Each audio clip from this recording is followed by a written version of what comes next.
2 days ago, Tiago Carr, a 48-year-old male diabetic patient, was rushed to the hospital by his neighbor and has been confined in the hospital due to reported 5-hour history of nausea, frequent thirst, confusion, body temperature of 38.6 degrees Celsius, and polyuria that resulted to his urinary tract infection or the UTI. Upon admission, the patient stated to have a family history of diabetes mellitus. His wife already passed away 2 years ago and his daughters, Shay, who already has a family of her own and are living in California, USA, and Kai, who works in Toronto, Canada, leaving him alone with himself, with no other relatives he can run to. On the other hand, Mr. Carr has been experiencing late-night crying due to all the worries with his condition while his family is away from him. Also, prior to the incident, Mr. Carr's lifestyle was already unhealthy. He eats too much of food rich in carbohydrates, drinks soda almost every meal. Especially when he lost his wife, he lost control of his diet. He grieved and suffered so much for his wife's death that he just wanted to lay in bed and cry.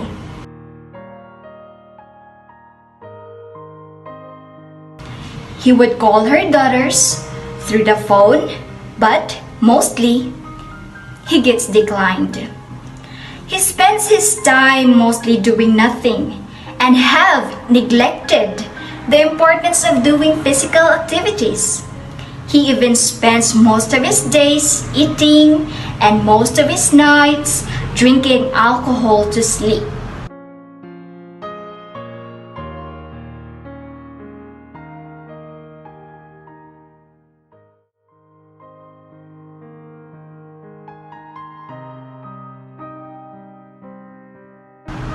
And the cycle has continued since the death of his wife, meanwhile in the hospital.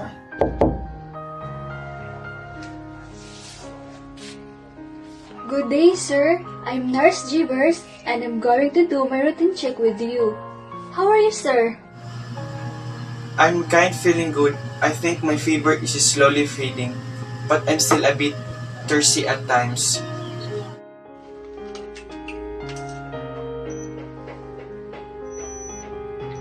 Oh, I see. You're right, sir.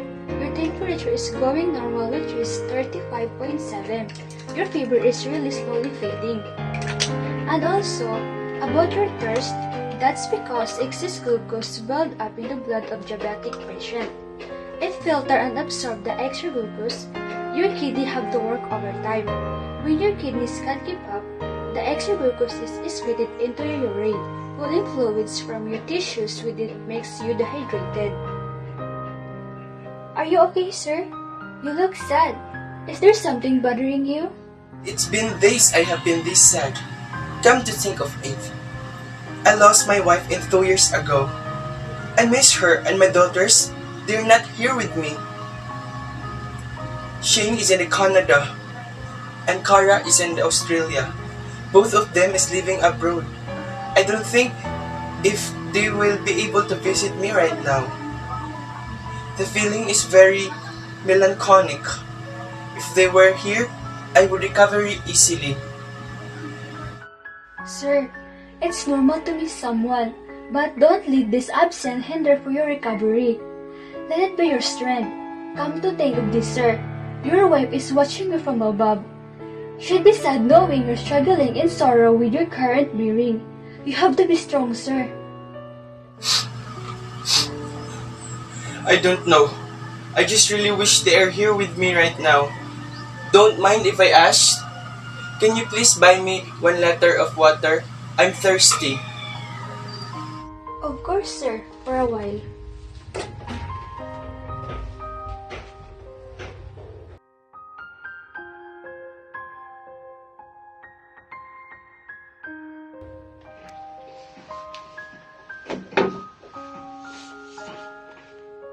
It's okay, sir. Calm down. It's not good for your condition that you keep on crying. Calm down, sir. Here's your water, sir. Drink.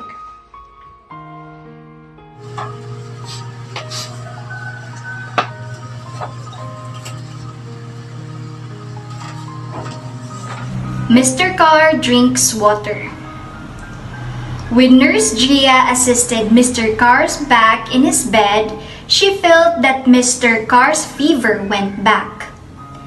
After she securely placed Mr. Carr back to his bed, he went outside to grab the thermometer to reassure Mr. Carr's body temperature. She brought with her 1 tab of 500 milligram biogesic, an analgesic to relieve a patient's fever and headache. Nurse Gia inserted the thermometer under Mr. Carr's axilla, and in a while, she found out that Mr. Carr's fever went back to 37.9 degrees Celsius.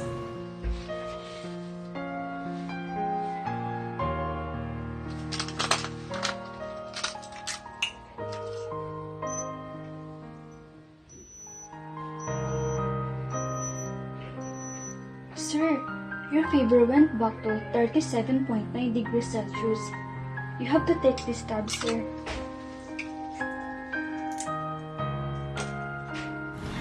Mr. Carr nodded and took the medicine.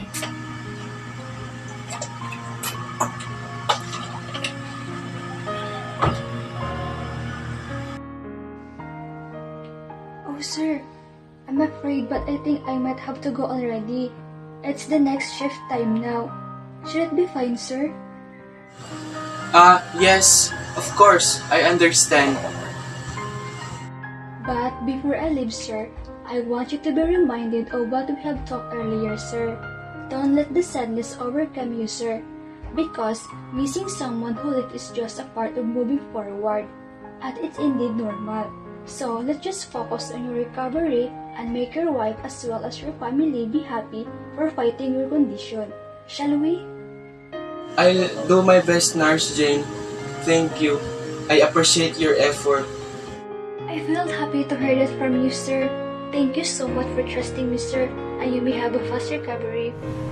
Nurse Gia taps Mr. Carr's back. I'm sorry, sir, but I really have to go. Goodbye, sir. Alright, goodbye.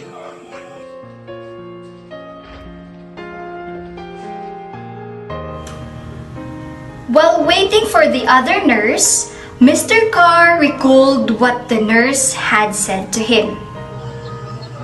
Flashing back of memories of Mr. Carr's wife and his time with her daughters before they went abroad. Hi, Dad. How are you feeling now? Are you feeling too heavy right now? Or do you feel relieved? Don't forget to always take your medicine. Sending all of my love and hugs as you recover, Dad.